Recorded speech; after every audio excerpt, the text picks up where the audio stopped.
yeah, the concept of so if you go through the 70s and the 80s, the 60s as well, where boomers and early Xers were saving up for homes and whatnot, they also had to be prudent budgeters to some degree.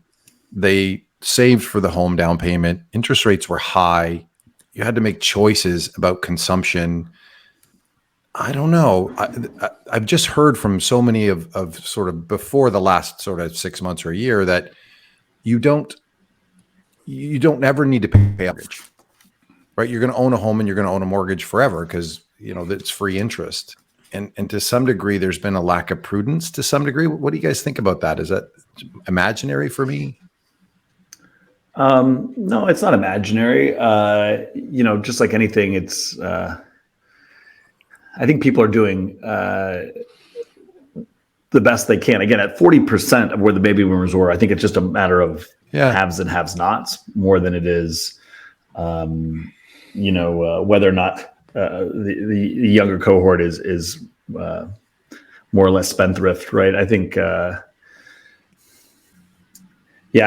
don't know. I think I don't think there may be a certain amount of 60s, 30s, 40s, 50s, 60s. You had more kind of maybe new immigrants, new kind of a third world mentality of saving, and there may be a certain level of the children of those immigrants maybe not having those same ideals to some extent. But I don't think that's the main story. I really don't. I don't. Yeah, I think you have a cohort that really is having a hard time moving out of mom and dad's basement because their wages just haven't been going up.